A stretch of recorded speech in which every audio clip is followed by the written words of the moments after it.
say it every night, folks, when we're at this time, this sort of dusk time, you have to really adjust your eyes. There's no contrast, there's no shadows, and your eyes have to adjust to this light. You have to take it slowly. There's a herd of impala just here on the right. Nice herd of impala, actually. So I'm just going to let Brian get a little shot of that and stay still for you. You can just see them through the trees there. A lot of females there. There'll be a male somewhere there covering that herd and protecting it fiercely from other rival males coming around. Sorry about that, I just drove off a big bump there, Brian, for you. Apologies there, mate. But you know what? We never know that if Q could be watching them. I'm just waiting for the right opportunity. That's what it's about. There's so much of the bush that you probably just never see, and I think that's one of the beautiful mysteries about it, that just on the other side of that other block or that other road or that other drainage line, it's another little act of the bush coming out and having its moment.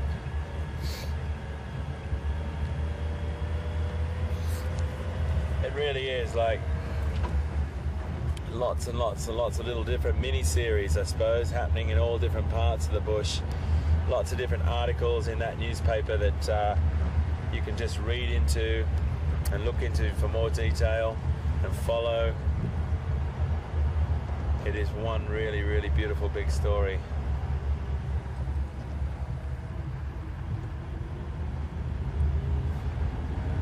So I'm just going to trundle up here a little bit further and see if there's anything around this next corner.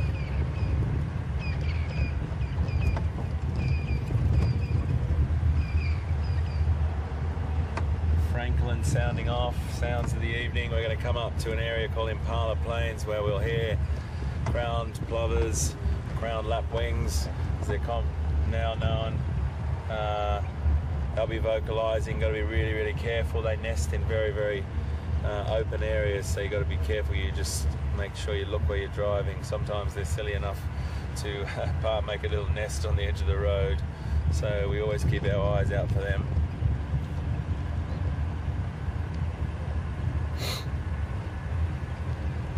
This is when it's really tricky, so we're just going to put a little bit of wash lights on.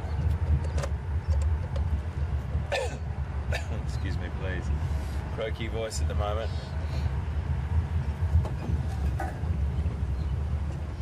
Lovely little antelope here. He's going to no. One day, folks, I'll get. Oh, hang on, he might have stopped. Brian, just get your camera ready, mate. Just round through this corner. Nah, he's gone. It was a little grey duiker, and they are incredibly elusive. As I said, I think the other day, duiker is Afrikaans for, look at that first. Ooh, that's a beautiful sight. Just a quick, I know it's another sunset, but just 10 seconds of sunset. Can't drive past that. Little duiker is a little antelope that dives through the bush, and it's Afrikaans. In Afrikaans, it means diver. But you know what? It's another sunset, but it's another beauty. Alright. Yeah, so that little antelope, occasionally, they will stop and hold their stance for about 10 seconds, Brian, and then they're just gone, aren't they? Yeah. As soon as they realise you're looking, they go. Yeah, as soon as they see the camera.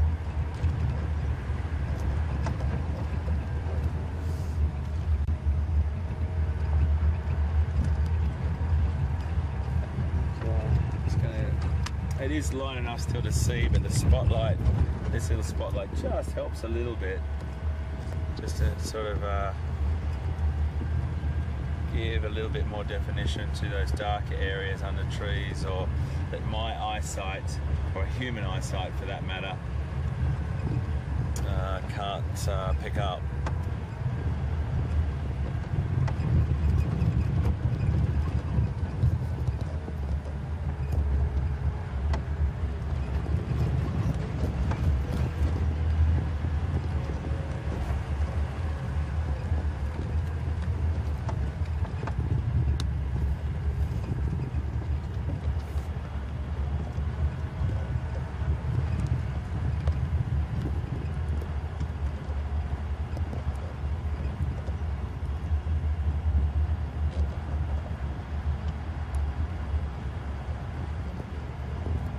Just keeping on looking, folks.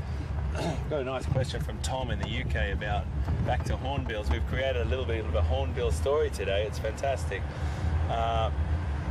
Tom is asking, hi Tom, and welcome aboard, and great to have you with us. It's always a pleasure to know that everyone from all different places in the world are watching, and you're really welcome, and I hope you join us again. Tom, your question is, were ground hornbills once endangered, and are they very rare, or are they found they're very rare on Juma? I'm not aware that they were highly endangered, Tom, not to my knowledge. They're not as common in some areas as others. I have seen a few pairs around Juma and the bordering reserve Magnoleti when we were staying over there, but they're not that prolific. When I used to live in Zimbabwe, I did used to see a load of them, and I really did see them like very, very often. So it's just a matter of the location, the habitat, and whether that habitat is supporting enough food for those animals, and it really just depends on that. But really good question, Tom, and thanks very much, and I hope the weather in the UK is picking up, mate, and summer's coming. Thanks again. Oh, sorry about that. Big bump.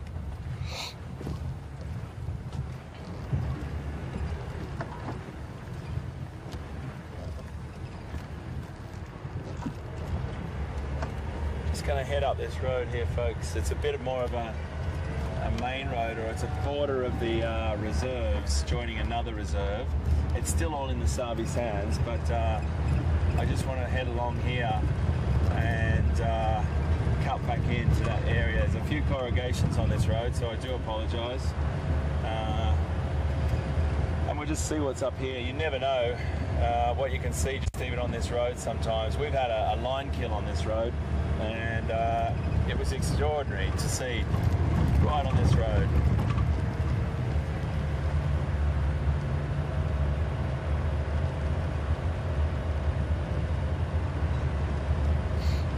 So we're just going to poke our head back in here in a second.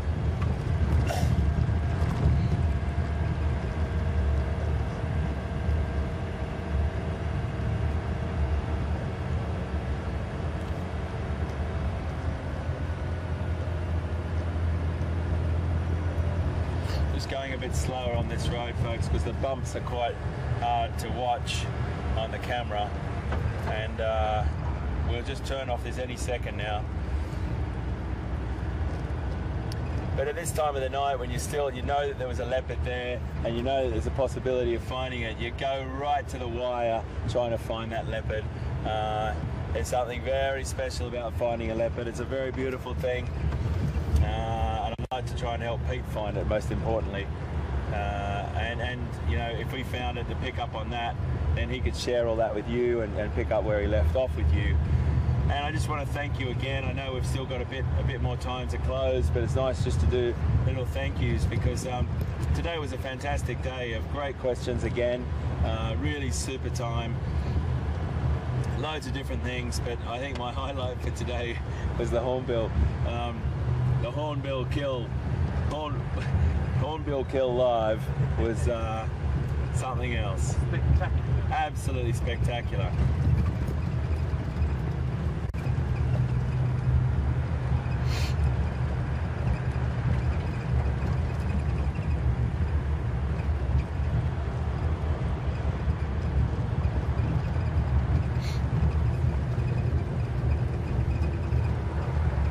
So I think, folks, while I just go down this road, excuse me, I'd rather turn off this road and get onto the easier road, so it's not so many corrugations. I'll cross over to Pete so he can say farewell, and I'll come back to you just before I go. We'll see you just now.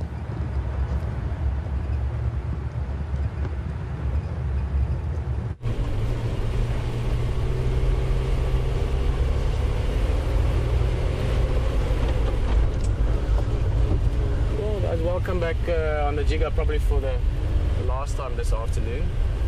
It's truly beautiful. Just look at that sky in front of us. We had a fantastic afternoon. Leopard to start with, leopard hunting, which is brilliant when you experience that.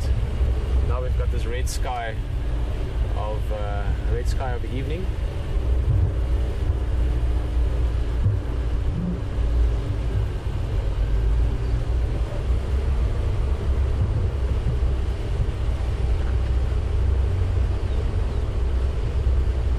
So we've got just a few minutes left of the drive, and yeah, I'll be remembering the leopard hunting, and I'll also be remembering along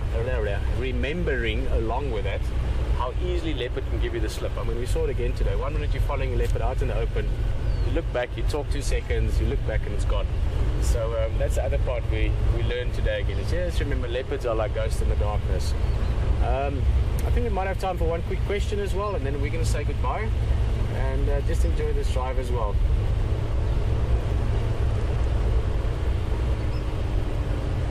Just look at this view. I know it's almost dark now, but we've got this beautiful band of red sky there.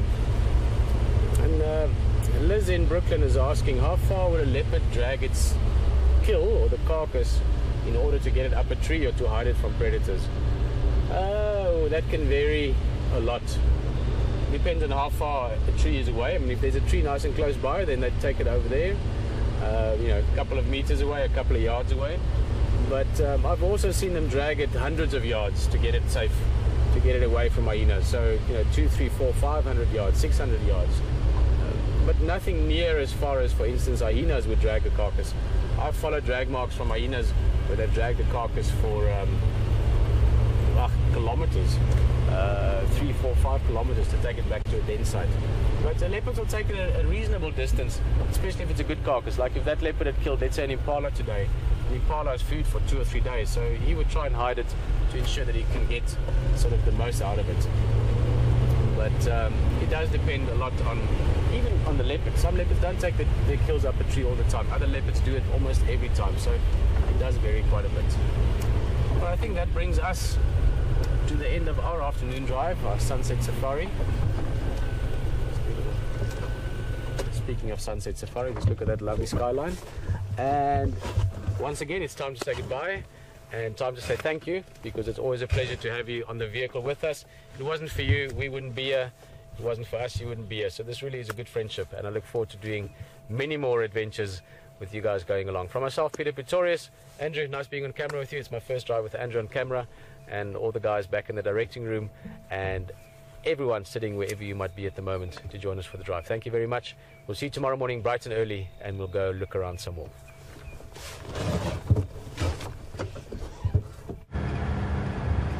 Well, folks, we're still on this road. I'm sorry I drove a little bit faster to try and get off it for you, but I look like I'm crying.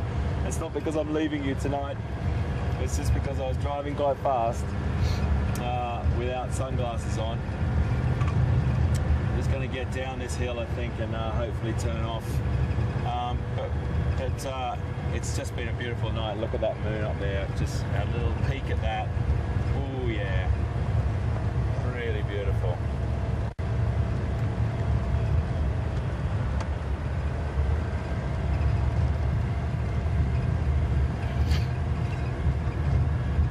Let's get to the bottom of this hill and we'll turn off this road. But wow, what a beautiful afternoon, and to be with that leopard for an hour for Pete, I'm just really happy for that. And for you to see Q again, it's been really nice. He's been really our friend. But I can't believe the amount of area that he's covered just in like a day, up and back. Really fantastic.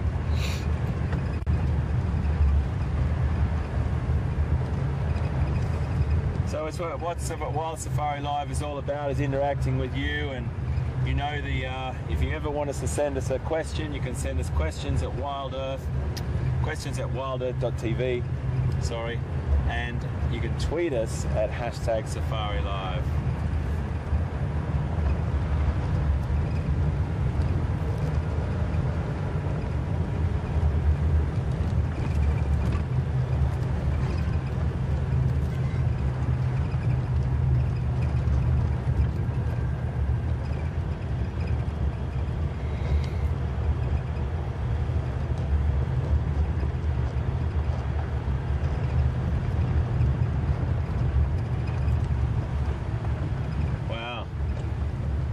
there's one, folks, that I have to stop for.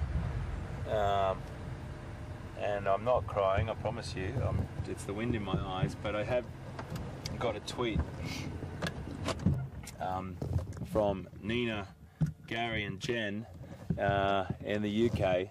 That's my wife and my brother-in-law and sister-in-law. So I have to say, hi guys, what a fantastic thing to know that you're watching with everyone, and just brilliant to have you on board. I can't believe it. That's just so cool. And all the way, my family in the UK are watching me here with you on Safari Live. Great stuff. I promise you, haven't got a tear. This is actually just from the drive.